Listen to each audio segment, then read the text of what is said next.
안녕하세요 여러분. 이나라 선생님과 함께하는 날샘 문학 네 번째 시간입니다. 자, 어느덧 온라인 개학을 하고 나서 벌써 네 번째 시간이 되었는데요. 사실 이 뒤에 이어지는 영상은 선생님이 개학 전에 찍어두었던 OT 영상이에요. 그런데 OT나 1강 때 여러분들에게 내준 과제를 여러분들이 너무 열심히 잘 해주어서 다른 친구들과도 함께 공유해보고 싶은 마음에 과제에 대한 피드백 영상을 2개를 올렸었습니다. 여러분들은 그러한 과정이 무의미하게 느껴졌을 수도 있겠지만 선생님은 개인적으로 여러분들과 멀리 떨어져 있는 이 시간에 평소보다 더 잘 소통하고 있는 느낌이 들었어요. 학교 수업 시간에는 이렇게 개인적으로 피드백을 해줄 시간이 좀 부족했었는데 온라인 개학 덕분에 강의 진도보다는 여러분들과 조금 더 과제를 통해서 소통을 할 수 있어서 선생님은 개인적으로 만족을 하고 있습니다. 자, 그래도 이번 시간부터는 조금 진도를 나가보도록 하겠습니다. 문학의 3가지 기능에 대해서 살펴보도록 하겠습니다. 자, 우리가 일반적으로 이런 예술 작품인 문학은 크게 사람들에게 3가지 기능을 하게 됩니다. 첫 번째로는 미적 기능, 그 다음에 두 번째로 인식적 기능, 세 번째로 윤리적 기능이 있습니다. 그래서 크게 미적, 인식적, 윤리적 기능이 있는데 이것에 대해서 이제 하나씩 살펴보도록 합시다. 첫 번째로 문학의 미적 기능이라는 것은 감정의 정서적 고양이라고 할 수 있습니다. 우리가 어떤 예술 작품을 통해서 아름다움을 느끼는 것은 다르게 표현해 보면 감정이 정서적으로 고양되는 것이다 라고 볼 수 있어요. 여기서 고양이라는 단어를 보면 한자로 높을 고자에 함양하다 할 때 양자를 사용합니다. 감정을 정서적으로 끌어올려서 어떠한 감동을 느끼거나 어떠한 굉장한 슬픔을 느끼거나 아름다움을 느끼거나 이런 식으로 우리가 일상에서는 쉽게 격양되기가 힘든 감정을 정서적으로 끌어올려주는 거예요. 이러한 개념과 관련돼서 여러분들이 한 가지 알아두어야 될 사람이 있는데 바로 요 아리스토텔레스라는 사람입니다. 여러분 중에서도 나중에 국문학과에 진학할 학생이 있을 수 있는데 그 아리스토텔레스의 시학이라는 그 문학과 관련된 개론서는 꼭 한 번씩 들어보게 될 거예요. 근데 거기에서 어떤 개념을 제시를 했냐면 바로 이 카타르시스라는 개념을 제시하고 있습니다. 여러분들 평상시에 카타르시스라는 단어 많이 들어봤죠? 그쵸? 막 친구의 행동을 보면서 야, 네가 그렇게 행동하니까 내가 속이 다 시원하다. 카타르시스가 느껴진다. 이런 식으로 얘기를 해본 경험이 있을 수도 있는데 그 카타르시스는 원래 그 아리스토텔레스라는 서양의 철학자가 시학이라는 문학 개념 개론서에서 처음으로 제시를 한 단어예요. 카타르시스라는 단어의 의미를 한번 살펴볼 텐데요. 카타르시스는 그리스어로 정화 또는 배설의 의미를 가진다고 볼 수 있습니다.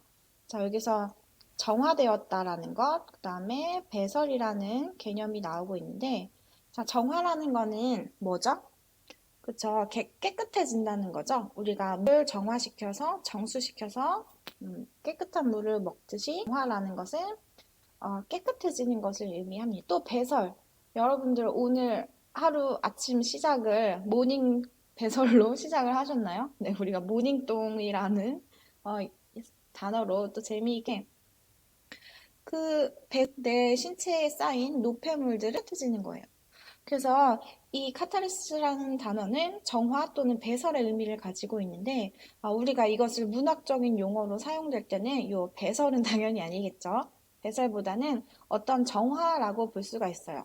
그래서 어떠한 감정이 순화되거나 깨끗해지는 일종의 승화작용이나 정서적인 불순물을 밖으로 내보내는 의학적 작용이다라고 볼 수가 있습니다. 그래서 여러분들은 우리가 문학이라는 것을 통해서 나의 감정이 순화되고 또 감정이 깨끗해지는 그런 정신작용이 일어나는 예술의 갈래라고 보면 돼요. 자, 깨끗해진다라는 것은 여러 가지 의미가 있을 수 있는데, 자, 인간은 당연히 윤리적인 존재이긴 하지만 우리는 마음속에 각종 나쁜 생각들을 품고 있기도 해요. 그래서 어떤 폭력적이라든지 선정적인 생각이라든지 그러한 남한테 함부로 드러내 보이기는 쉽지 않은 그런 생각들을 여러분 마음속에 누구나 품고 있어요. 근데 그것을 우리가 제도라는 제도에 의해서 여러분들을 정서를 하도록 이제 교육을 받고 있잖아요. 하지만 그렇다고 해서 인간의 그런 본성까지 사라지는 건 아니에요. 그래서 이 문학이라는 것은 인간이 표현할 수 있는 굉장히 다양한 생각과 다양한 감정을 글을 통해서 표출함으로써 어떠한 이 글이라는 것이 그렇지 않은 그런 내 불안함이라든지 내 어렸을 때의 상처, 트라우마, 뭐 이런 다양한 생각들을 글을 통해서 문학의 형식으로 표현을 해주면 그 글을 쓰면서 내 감정이 많이 순화가 되고 또 나의 그 내면을 글을 통해서 보여주다. 그래서 선생님도 문학 선생님이 되기 전에 근데 이제 글을 써서 직업을 삼는 것이 쉬운 일이 아니니까 내가 좋아하는 문학을 직업으로 삼는 가장 빠른 길이 뭘까라고 생각을 하다가 이제 국어 선생님을 해야겠다라고 결심을 한 건데요.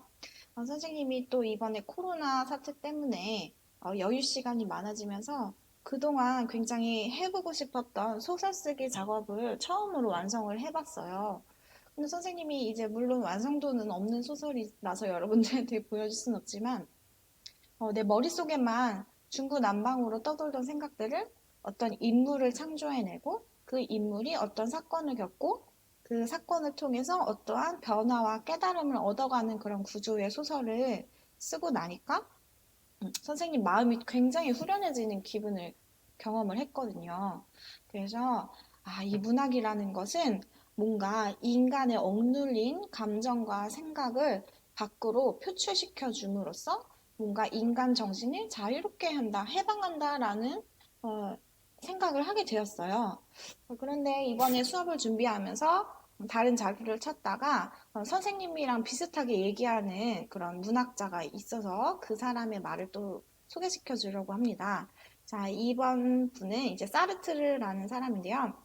이분은 철학자 중에 한 명으로서 문학이란 무엇인가라는 책을 또 집필을 하셨어요. 그래서 그 문학이란 무엇인가라는 문학 개론서에서 민음사 1998년도는 자유로운 인간에게 호소하는 자유의 작업이다. 그리하여 그 나름대로 창조적 활동의 자유로운 산물로서 인간 조건의 총체성을 드러낸다 라고 정의를 하고 있었습니다. 그래서 자, 문학이라는 것은 인간에게 억눌려 있던 그런 감정과 사상과 느낌을 자유롭게 해주는 작업이다. 그것을 통해서 자, 인간 삶의 총체성을 드러낸다라고 보여주고 있어요. 그래서 시인이나 소설가들은 일반인들이 평상시에 일상생활에서는 잘 느끼지 못했던 것들을 조금 더 예민하게 느끼고 그리고 자기가 느낀 것을 하나의 작품으로 완성을 해서 다른 사람에게 보여줌으로써 인간 세계라는 것은 이렇게 이러한 소설가들이 보여줌으로써 이 세상의 총체성을 완성하게 되는 거죠. 그래서 누구 하나는 뒤에서 조용히 세상이 돌아가는 것을 관찰하면서 일상인들이 느끼지 못하는 것들을 대신 느끼고 대신 표현해줘야 하는 것들이 표현해주는 것이 이제 문학대요. 그래서 여러분들이 문학이 조금 어렵게 느껴지거나 공감이 안 된다, 이해가 잘 안 간다라고 하면 여러분들이 그 작가가 무엇을 표현하려고 했는지에 대해서 조금 더 알아볼 필요가 있어요. 그래서 여러분들이 문학을 접근해야 되는지, 문학을 제대로 이해하기 위한 다양한 이제 지식들이 그제서야 필요하게 되는 거죠. 물론 처음부터 내가 이해가 가지 않는 문학 작품을 아무리 대단한 작품이라고 주변에서 얘기를 해도 나한테 와닿지 않고 이해가 되지 않으면 과감하게 버려도 돼요. 그냥 여러분 수준에 맞는, 그다음에 여러분의 관심에 맞는 주제를 선택해서 이제 재미있게 읽어 나가다 보면 점점 더 고차원적인, 더 어려운 내용의 작품에도 이제 손을 댈 수가 있게 되는 거죠. 여러분들이 진짜 기본적인 여러분 수준의 시를 능동적으로 또는 소설을 능동적으로 읽어 나간 경험이 적다 보니까 학교에서 어, 고전이라고 해서 제시하는 작품들을 맞닥뜨렸을 때 굉장히 어렵고 난해하고 의미 없게 느껴질 수도 있을 거예요. 그래서 선생님도 솔직히 굉장히 교과서에 실려 있는 작품들이 너무 여러분과 동떨어진 작품인 것 같아서 조금 마음에 들지 않는 부분도 있지만 그래도 문학사적으로는 굉장히 의의가 있는 그런 작품들이니까 선생님이 여러분과 어떤 작품을 접하게 될 때는 최대한 그래도 여러분들이 그 작품 자체를 느낄 수 있도록 한번 노력을 해보도록 할게요.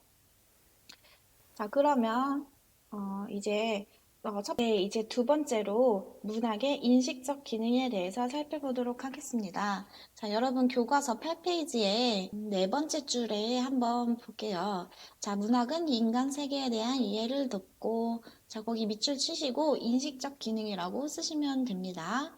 그래서 문학은 인간 세계에 대한 이해를 돕는 그런 기능을 해요. 그래서 이거는 선생님이 생각했을 때 다른 예술과는 달리 오로지 문학만이 가진 예술의 기능이다라고 과감하게 얘기를 할 수 있을 것 같은데요.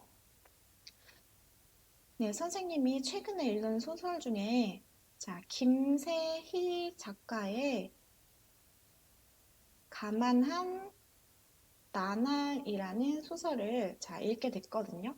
근데 여기서 선생님은 굉장히 재밌는 것을 알게 되었는데 이 가만한 나날의 주인공은 자, 블로거, 광고 홍보 회사에 다니는데 그 광고 홍보 회사는 어떤 식으로 상품을 판매하냐면 자, 블로그를 통해서 상품을 홍보하는 곳이었어요. 그래서 여러분도 지금 어떤 정보, 맛집이나 어떤 제품에 대한 정보를 얻고 싶을 때 블로그를 많이 참고하잖아요. 선생님도 제일 많이 참고하는 게 블로그인데 그러다 보니까 이제 파워블로거의 글을 많이 검색창에 노출이 되잖아요. 그러면 그 파워블로거가 제시하는 그런 내용을 믿고 어떤 제품을 사거나 그 맛집에 찾아가게 되는데 알고 보니까 이 파워블로거들이 그런 광고 회사에서 자신의 홍보 수단으로 그 블로그 자체를 캐릭터를 키우듯이 키운다고 합니다.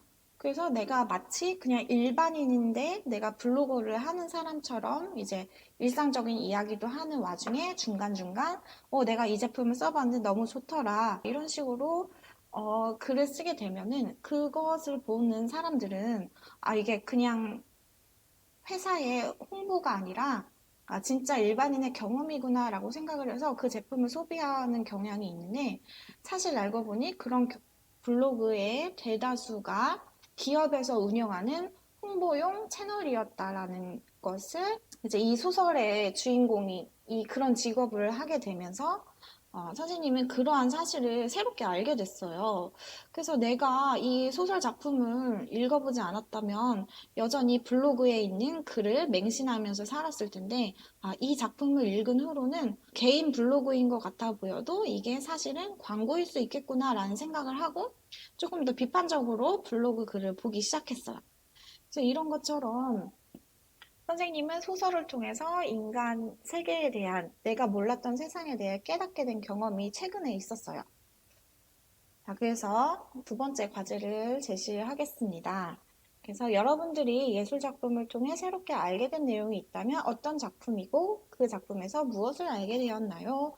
라고 선생님이 방금 말한 것처럼 간단하게 댓글을 달아주면 되겠어요. 자, 그 다음에 세 번째로 자, 문학의 윤리적 기능입니다. 자, 교과서 8페이지를 펴시면 아까 밑줄 친 인식적 기능 옆에 다섯 번째 줄에 자, 삶의 의미를 깨닫게 한다라고 나와 있는데요. 자, 여기에 밑줄 치시고 윤리적 기능이라고 적으시면 됩니다. 그래서 윤리적 기능이라는 것은 삶의 의미를 깨닫는 거예요.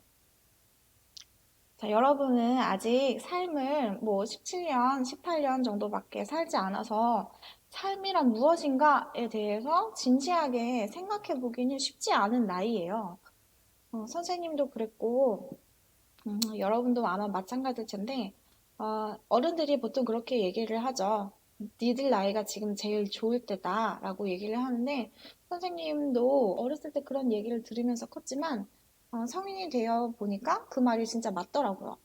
어렸을 때는 내가 생계를 책임져야 된다는 부담감도 없고, 물론 미래가 막막하고 두렵고 열심히 공부해야 되는 게 힘들긴 했지만, 그래도 하라는 것만 열심히 하면은 그렇게 사는 것이 어렵지는 않았어요. 물론 선생님도 개인 가정사가 있긴 있지만, 그래도 어른이라는 것은 내가 직접 내 생계를 책임져야 된다는 것. 그래서 아무리 더럽고 치사해도 내가 직장을 관둘 수가 없다는 것. 아무도 나를 책임져주고 돌봐줄 사람이 없으니까, 생존을 위해서, 직장 생활을 하기 위해서 참고 인내해야 되는 것들이 굉장히 많은 거를 느끼면서, 아, 그래, 학생 때가 진짜 좋은 거였구나. 물론 이제 어떤 경제적으로 풍족하지는 않더라도 일단은 내가 당장은 돈을 벌지 않아도 된다라는 것 자체가 학생 때에 주어지는 유일한 특권이라고 볼 수 있어요. 그래서 여러분들은 여러분들의 자유를 포기하는 대신 여러분들이 경제 생활을 하지 않아도 되는 거죠. 그래서 삶의 의미를 깨닫게 된다는 것은 내가 생각해보지 못했던 어떠한 삶의 의미들에 대해서 생각해보고 깨달을 수 있게 된다는 것입니다. 선생님은 어떠한 작품을 통해서 이러한 삶의 의미를 깨닫게 된 경험이 있냐면요. 선생님은 중학교 때 자, 양귀자 작가님의 자, 모순이라는 책을 읽은 적이 있는데 이거는 거의 선생님이 소설을 좋아하게 된 첫 작품이나 마찬가지예요. 앉은 자리에서 한 2시간, 3시간 만에 다 읽어버렸던 것 같아요. 너무 재밌어서 끊을 수가 없는 거예요. 그래서 선생님이 이 얘기를 잠깐 해주도록 할 텐데 자, 모순이라는 게 무슨 뜻이죠, 여러분? 여러분들 그 중국 고사에서 나온 그런 개념인데 자, 세상에서 가장 날카로운 칼과 자, 세상에서 가장 튼튼한 방패가 만나면은 그림이 너무 이상하네요. 자, 세상에서 가장 날카로운 칼과 세상에서 가장 강력한 방패가 만나면 자, 누가 이기나요? 여러분 답을 알 수가 없죠. 자, 이런 것처럼 인생에는 어떠한 이해할 수 없는 삶의 모순이 존재한다라는 이야기를 하고 있는 작품이었어요. 자, 일단 이 양기자의 모순에는 주인공이 누구냐면 안진진이라는 27인가 28인가의 그 여성이 나옵니다. 그런데 이 여성은 자, 지금 어떠한 갈등에 빠져 있냐면 자, A라는 남성과 결혼을 할 것인지 자, B라는 남성과 결혼을 할 것인지에 대한 그 고민에 빠져 있어요. 그래서 이 작품이 1990년대에 그런 나온 작품이기 때문에 시대적인 분위기도 고려를 해야 되는데 이 사람은 지금 직장을 다니고는 있지만 이 당시까지만 해도 여자는 집에서 살림이나 해라 라는 그런 분위기가 있었기 때문에 내가 결혼을 하면은 직장을 관두고 재취업하기도 힘든 상황이었고 꼼짝없이 집에서 애를 낳고 살림을 해야 되는 그런 분위기, 사회적인 분위기가 그랬어요. 그랬을 때 결혼이라는 어려운 숙제가 이제 눈앞에 있는데 A라는 남자와 사랑의 감정을 싹 틔우기도 했고 B라는 남자가 또 새롭게 눈앞에 나타나서 약간 두 남성 중에 어떤 사람과 사귀고 결혼을 해야 되는지 갈등을 하고 있었어요. 자, 근데 이 A라는 남자는 어떤 남자였냐면 굉장히 인생을 계획적으로 살고 또 현실적인 감각, 돈을 또 꼼꼼하게 잘 계획적으로 쓰고 돈도 잘 버는 그런 사람이었어요. 그래서 한마디로는 결혼의 세계에 있어서는 거의 모범생인 거죠. 돈 함부로 낭비 안 하고 술, 담배 안 하고 가정을 잘 돌봐줄 것 같은 그런 남자였어요. 근데 반면에 B는 어떤 사람이었냐면 예술을 사랑하는 사람이었어요. 그래서 사진 작가였는데 여기저기 아름다운 예술 사진을 찍으러 다니는 사람이었어요. 그래서 이 사람은 이제 아무래도 예술가다 보니까 굉장히 어떤 낭만적인 그런 감정적인 요소들을 이 주인공에게 충족시켜 줬겠죠. 그래서 이 A라는 모범생은 이 주인공에게 어떤 현실적인 문제를 해결해 줄 수 있는 사람이었고, 이 B라는 예술가는 어떤 그런 감정적인 부분을 충족시켜 줄 수 있는 남자라고 그려졌어요. 자, 근데, 자, 여러분 같으면은 A랑 결혼할래요? B랑 결혼할래요? 혹은 이제 남학생들이라면, A라는 여자와 결혼할래요? B라는 여자와 결혼할래요? 굉장히 가정적인 여자, 어, 돈도 잘 버는 여자, 그 다음에 반대로 이렇게 예술 활동을 하는 집 밖을 나돌아다니는 대외적인 활동을 많이 해야 되는 여자. 자, 한번 생각해 보세요. 물론 이 두 가지를 절충적으로 가지고 있는 사람도 분명히 있겠지만, 이제 소설은 아무래도 갈등을 부각시키려다 보니까 이제 극단적인 사례를 제시를 한 거예요. 자, 근데 이 안진진이라는 주인공은 자, 어떤 선택을 하냐면은 자, 요 모범생 A라는 이 남자를 선택을 해서 이제 결혼을 하게 됩니다. 근데 선생님이 이 선택이 되게 마음에 안 들었어요. 왜냐면은 선생님은 사랑이라는 거는 현실적인 문제도 있긴 하지만 어찌됐건 어, 사랑 없는 결혼, 감정이 없는 결혼은 행복하지 않을 것 같았거든요. 근데 소설을 더 읽어 나가다 보면 이 안진진이라는 사람이 어떤 배경 속에 놓여 있는 사람인지 나오게 되는데, 자, 이 안진진이라는 주인공에게는 자, 엄마가 있었고, 자, 이 엄마와 쌍둥이인 이모가 있었어요. 그래서 이 둘은 쌍둥이다 보니까, 자, 이 쌍둥이 이모와 외모도 똑같고, 뭐, 어떤 뭐 그런 것들이 비슷한 이모인데, 자, 이 엄마는, 자, 돈이 없는 아빠를 만나서 되게 가난하게 살았어요. 물론 이 부모님 세대는 더더군다나 남편의 경제력에 의존할 수밖에 없는 그런 시대적인 상황이 있었죠. 반면에 이 쌍둥이 이모는 부잣집 남자를 만나서 부자로 살았어요. 자, 그러면 이 안진지는 가난한 엄마, 그 다음에 가난한 아빠를 만나서 자기도 굉장히 고생을 하면서 살았죠. 자, 그런 이 가난한 부모님을 가진 안진진이라는 그 배경을 놓고 보면은 여러분들 이 선택이 좀 납득이 가나요? 그쵸. 내가 나에게 부족했던 것을 채워줄 수 있는 그런 배우자를 선택을 한 거예요.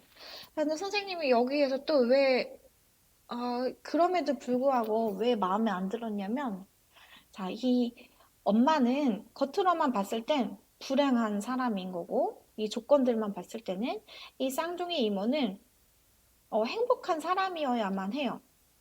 자, 근데 사실은 이 결말이 어떻게 되냐면, 이건 약간 스포일 수 있는데, 이 쌍둥이 이모가 자살을 하게 됩니다. 자살을 왜 했을까요? 자, 이 이모에게도 어떤 인생의 배경이 있는데, 이 쌍둥이 이모는 바로, 이 A 같은 남자와 결혼을 한 거예요. 그래서 돈도 잘 벌고, 하지만 돈을 잘 벌려면 남자가 밖에 나가서 사회생활을 해야 되니까 굉장히 외로울 수밖에 없겠죠. 그리고 자식들도 잘 낳아서 똑똑하게 잘 키워놨더니 자기들 꿈을 찾아서 해외로 유학을 갔어요. 그러니까 이분은 남편은 회사 나가고 자식들은 다 해외 유학 가 있어.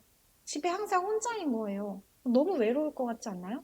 내가 아무리 좋고 번드르르한 집에 살아도 그 집에서 혼자 밥을 먹고 혼자 살림을 하고 아무리 기다려도 자식들은 자주 찾아오지 않고 남편도 집에 오면은 돈 버느라 피곤해 바빠 이러면서 그냥 잠자리에 들고 이런 생활이 반복되다 보면은 이모는 외로울 수밖에 없겠죠. 그래서 자, 돈이 많지만 외로움을 느꼈던 이 이모는 결국에 인생을 헛살았다고 생각을 해서 이제 자살을 하게 됩니다. 자, 반면에 엄마는 가난해요. 어느 정도로 가난하냐면 남편은 지금 가출을 했어요. 전혀 집안 생계를 돌보지 않고 자유로운 영혼이다 보니까 엄마와 자식들, 토끼 같은 자식들을 내버려 두고 자신의 그런 예술적인 것을 쫓아서 집을 나갔어요. 그래서 하나 있는 장남은 힘들게 살다 보니까 나쁜 길로 빠져서 감옥에 있고 지금 이 엄마는 시장에서 반찬 장사를 하면서 열심히 생계를 유지하고 있어요. 그런데 이 엄마는 분명히 불행해야 되잖아요.